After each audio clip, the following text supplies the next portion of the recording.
సిలబస్లో second question ఏంటి అంటే various type of valves mountings and fittings. Valves అనేది మీరు ఆల్రెడీ ఎందుకంటే మీరు ఆల్రెడీ పనిచేసే దగ్గర మీకు ఈజీగా అర్థమయ్యేది ఏంటంటే వాల్వ్స్ అనేవి చాలా చాలా ఇంపార్టెంట్.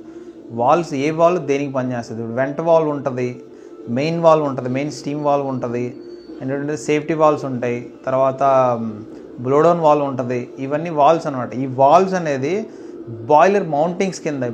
బాయిలర్ మౌంటింగ్స్ ఏంటి అంటే steam valve, safety valve and main steam valve, level gauges, తర్వాత మోబ్రో, తర్వాత ఈ ఫీడ్ పంపులు, ఇవన్నీ కూడా బాయిలర్ మౌంటింగ్స్ అనమాట. అంటే బాయిలర్ చుట్టూ అమర్చబడిన మౌంటింగ్స్, వాటికి అటాచ్. ఇప్పుడు మనం ఫీడ్ ఇచ్చినది ఫీడ్ పంపుల ద్వారా మనం వాటర్ ఫీడ్ అనేది ఇస్తాం.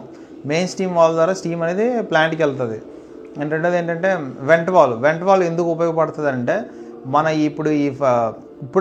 ఇప్పుడే మనం బాయిలర్ అనేది వాటర్తో ఫిల్ చేసి దాన్ని హీట్ చేసినప్పుడు అందులో కొంచెం హీట్ అవుతున్నప్పుడు ఈ స్టీమ్తో పాటు ఆ బాయిలర్లో ఎయిర్ కూడా ఉంటుంది. ఆ ఎయిర్ ప్రెషర్ అనేది స్టీమ్ ప్రెషరు, ఎయిర్ ప్రెషరు కలిసిపోకుండా అందులో ఉన్న ఎయిర్ని అందరినీ బయటికి పంపించడం కోసం అని చెప్పేసి మనం అక్కడ వెంట్ వాల్వ్ అనేది పెట్టారు. ఆ వెంట్ వాల్వ్ ఏంటంటే మినిమం 2 kg ప్రెషర్, ఇప్పుడు మనం 2 kg ప్రెషర్ వరకు ఇంక్రీజ్ అయినప్పుడు వెంటనే మనం వెంట్ వాల్వ్ అనేది ఓపెన్లోనే ఉంచాలి. 2 kg ప్రెషర్ వరకు కూడా. ఎప్పుడైతే 2 kg ప్రెషర్ అనేది ఇప్పుడు బాయిలర్ ఆ వాటర్ ఆ స్టీమ్ అనేది 2 kg వరకు ప్రెషర్ డైల్లో చూపించిందో అప్పుడు ఆ వెంట్ వాల్వ్ అనేది క్లోజ్ చేయాలి. ఎందుకంటే ఒకసారి 2 kg వరకు ప్రెషర్ వచ్చేసిందంటే ఇంకా మీకు ఎటువంటి ఎయిర్ అనేది అందులో ఉండదన్నమాట. మొత్తం అంతా ఖాళీ అయిపోద్ది, ఓన్లీ స్టీమ్ మాత్రమే ఉంటుంది. అది 2 kg ప్రెషర్ అనేది మనం ప్రెషర్ డైల్లో చూస్తాం.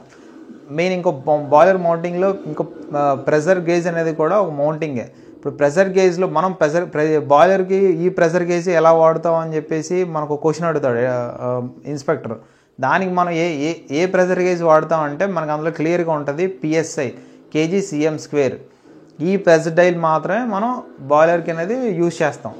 ఎందుకంటే మనకి ఇందులో బాయిలర్లో ఎంత ప్రెషర్ ఉందో మనకు తెలిసేది కేజీస్లో. మనం ఓన్లీ యూనిట్స్ మనం చూసేది కేజీస్లోనే చూసుకుంటాం.